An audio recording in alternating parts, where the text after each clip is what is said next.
Hello friends, welcome back to my channel. कैसे हैं आप सब? आई होप कि आप सब अच्छे होंगे और अपना ध्यान रख रहे होंगे। और आज की जो वीडियो है ना, ये बहुत ही स्पेशल है और मुझे लगता है कि ये वीडियो थोड़ी सी मोटिवेशनल वीडियो हो सकती है। जो भी औरतें, लेडीज़ जो भी परेशान हैं इनफर्टिलिटी से और वो हार मान चुकी नहीं, अब कुछ नहीं हो सकता है, वो प्रेग्नेंट नहीं हो सकती हैं और उनके मन में ये विचार आने लगा कि भगवान ने मेरे साथ ही ऐसा क्यों किया, मुझे ही औलाद क्यों नहीं। अगर ऐसी सोचें उनके दिमाग में आने लगी है ना, तो ये वीडियो देख के शायद उनकी सोच बदल जाएगी और जो वो उम्मीद अब छोड़ चुकी हैं, शायद फिर एक नई उम्मीद उनके अंदर जाग जाएगी। मैं एक बहुत ही पॉजिटिव टाइप की हूँ। मैं बहुत देर तक अपने पास कोई भी नेगेटिव चीज़ रहने नहीं देती हूँ, लेकिन मेरे साथ भी ये फेज़ आया था। आप सबको बिलीव नहीं होगा, मैंने भगवान से कभी कोई बहुत चीज़ ऐसे शिद्दत से नहीं मांगी, चाहे वो शादी ब्याह तो कोई नहीं मांगता, बट मैंने अपनी जॉब तक के लिए कभी भगवान के सामने ये नहीं कहा कि नहीं मुझे जॉब चाहिए, जॉब चाहिए, जॉब दे दो। ऐसा कभी मेरे साथ आया ही नहीं सिचुएशन। और मैंने बच्चे के लिए भी कभी नहीं सोचा था कि ऐसी सिचुएशन मेरे सामने आएगी, बट आई। बट फिर भी मैं 2 साल तक, 2.5 साल तक मैंने इसके बारे में सोचा ही नहीं कि मुझे बेबी क्यों नहीं है। मेरा फर्स्ट मिसकैरेज भी हुआ, मैंने अपना बच्चा खोया, उसमें हार्ट बीट नहीं आई थी, लेकिन मैं उस समय भी बहुत पॉजिटिव थी। मैं बिल्कुल ये नहीं सोची कि मेरे साथ ही ऐसा क्यों। मैंने फील किया कि मैं प्रेग्नेंट हूँ, मेरा रिज़ल्ट पॉजिटिव आया, मुझे ब्लीडिंग हुई और फिर मेडिसिन से मुझे उसे अबॉर्ट करना पड़ा। सब कुछ हुआ, एक दिन थोड़ा सा बुरा लगा, थोड़ा सा रोई, बट नेक्स्ट डे ही मैं बिल्कुल एकदम नॉर्मल थी कि ठीक है, कोई बात नहीं, होता है, सबके साथ होता है, मेरे साथ भी हुआ, कोई बात नहीं, जो मेरे लिए अच्छा होगा वो चीज़ मुझे फिर मिलेगी। बट कुछ दिन बाद धीरे धीरे महीने साल करते करते, मतलब मैं इस चीज़ को कभी नहीं सोचती थी कि मैं कंसीव क्यों नहीं कर पा रही, मैंने इसके बारे में सोचा ही नहीं।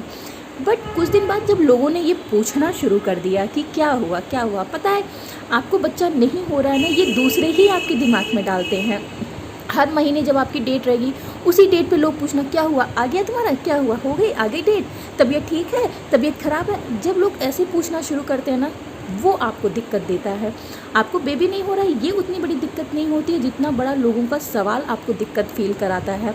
मैं बहुत ही इस चीज़ को लेके कभी भी मैंने अपने आप को डिप्रेशन नहीं फील कराया कि मुझे बेबी नहीं हो रहा है, ऐसा मैंने सोचा ही नहीं। बट हाँ, एक समय आया जब मेरी शादी को 2.5 साल हो गए, 3 साल हो गए, तो वो फेज़ आया था कि मुझे ऐसा लग रहा था कि मैं शायद अब डिप्रेशन में चली जाऊंगी। वो महीना जब मेरी डेट आती थी ना, और मुझे एक उस सवाल का डर रहता था, मेरी डेट आने से 1 हफ्ते 2 हफ्ते पहले ही मुझे उस सवालों का डर रहता था कि अब लोग मुझसे पूछेंगे क्या हुआ, तबीयत ठीक है, आया तो नहीं तुम्हारा अभी, ये मतलब मैं उस चीज़ को लेकर डिप्रेशन में हो जाती थी कि मुझसे अब ये सवाल पूछे जाएंगे, जो कि मेरे लिए बहुत ही बेकार समय था।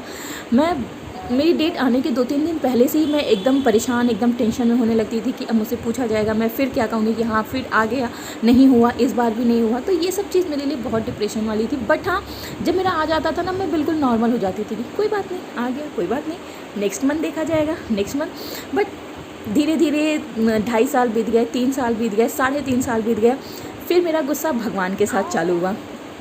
आप लोग हंसेंगे, बट होता है, वो एक फ़ेज़ आता है कि जब भगवान पे भी गुस्सा आने लगता है। तो मैं भगवान के सामने जाके बैठती, मैं दुर्गा माँ को मानती हूँ, तो मैं उनके सामने कि मेरे साथ ही ऐसा क्यों, क्यों मुझे ही नहीं, मुझे ही इतना लेट क्यों, आखिर ऐसी कौन सी कमी आ गई, क्या हुआ। मैं उनसे बातें करती थी कि मेरी हर चीज़ मुझसे छीन रही है, मेरे साथ ही ऐसा क्यों हो रहा है, मेरी जॉब लगी थी, मैं जॉब नहीं कर पाई, मेरा फर्स्ट बेबी आया बट वो नहीं रहा, अबॉर्ट हो गया, सेकेंड अब हो नहीं रहा है, मेरे साथ ही ऐसा क्यों। मतलब बहुत होता था, मैं रोती थी, भगवान के सामने ही रोती थी। बट अगले ही घंटे में फिर नॉर्मल हो जाती थी, एकदम नॉर्मल, कोई बात नहीं, चलो फिर हो जाएगा, नेक्स्ट मंथ फिर ट्राई करूँगी, फिर हो जाएगा। मैंने बहुत सी चीज़ झेले, HSG टेस्ट मैंने झेला, फिर उत्तर बस्ती थेरेपी कराई, हर जाते थे महीने, वो सब बहुत से टेस्ट, ऐसे लाखों, मतलब हज़ारों टेस्ट मैंने कराए। ब्लड टेस्ट मैंने कितने दिए मुझे खुद नहीं पता है।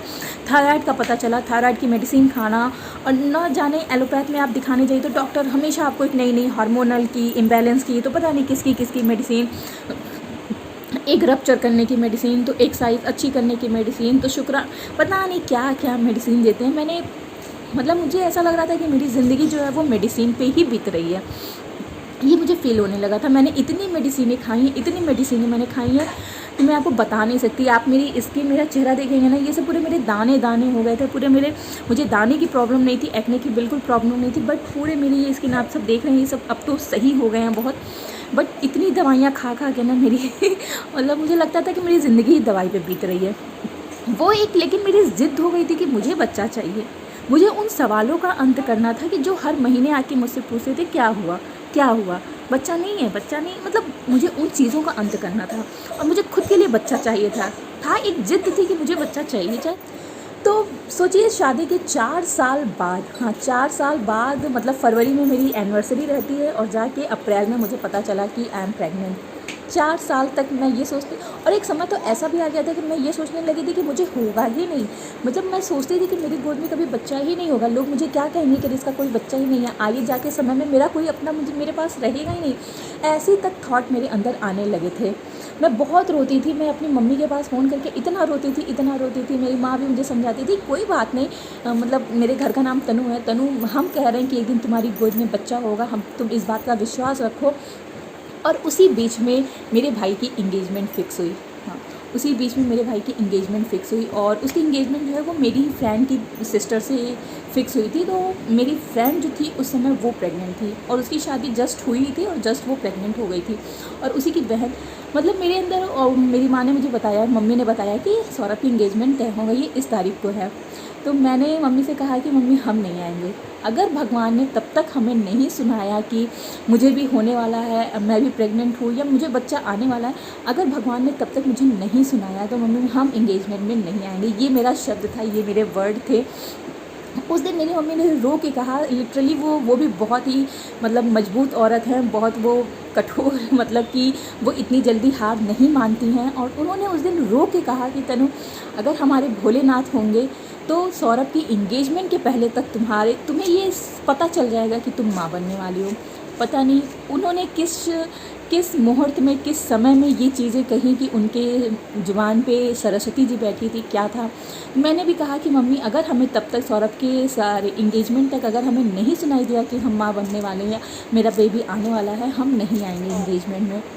मेरी माँ ने भी कहा कि अगर तुम्हारा नहीं सुनाई दिया कि तुम्हें कुछ होने वाला है, कोई अच्छी खबर नहीं सुनाई दी, तो हम सौरभ की इंगेजमेंट कैंसिल कर देंगे, हम इंगेजमेंट नहीं करेंगे। मतलब वो रात, मुझे वो शाम याद है, मेरी माँ भी रोई थी, मैं भी थोड़ा सा उदास सी रोई थी। बट लकली भगवान का वो देखिए कि वो क्या, हम लोगों ने किस समय वो बातें की, मुँह पे सरस्वती जी थी, क्या थी। सौरभ, मेरे भाई की इंगेजमेंट जो थी वो 11 जून को थी और मुझे अप्रैल में ही पता चल गया था कि आई एम प्रेग्नेंट। तो हार नहीं माननी चाहिए। हाँ, कुछ चीज़ें थोड़ी सी लेट होती हैं, बहुत लेट होती हैं। और जबकि मेरी तो ट्यूब भी ब्लॉक थी, तो बहुत ही एक मेजर प्रॉब्लम थी मेरे साथ। अगर ट्यूब ब्लॉक है तो नेचुरल कंसीव करना बहुत ही दिक्कत होती है। बट पता है, जब ऊपर वाले की मर्ज़ी होती है, जब वो चाहेगा कि अब मुझे तुम्हारी गोद में, तुम्हारी झोली में बच्चा डालना है ना, वो कहीं ना कहीं से रास्ता खोल के आपको रास्ता दिखा देगा। उसी समय दिसंबर और जनवरी में आशा आयुर्वेदा लखनऊ में ओपन हुआ था। मैं पहली वहाँ पे गई थी।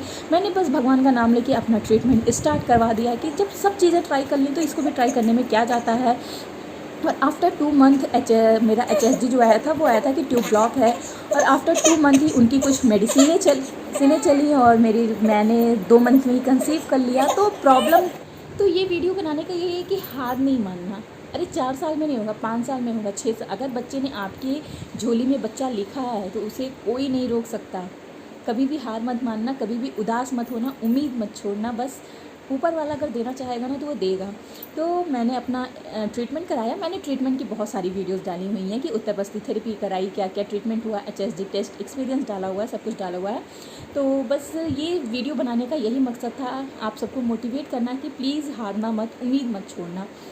मैं भी एक समय पे यही सोचती थी कि मैं कभी माँ ही नहीं बन पाऊँगी, मेरे पास मेरा कोई अपना बच्चा ही नहीं होगा। मैं तड़पती थी कि मेरे बच्चे की शक्ल कैसी होगी, मेरा बच्चा कैसा होगा। लेकिन आज है, आज मेरे बच्चे 5 महीने की हो गई है, सब कुछ है, आज सही, आज लगता है हो गया, इतनी ईजी हो गया, 4 साल में ही हो गया। आज ऐसी सोच आती है, बट हो गया। इसलिए आप लोग प्लीज़ मत हारिएगा, जो भी इनफर्टिलिटी फेस कर रहे हैं।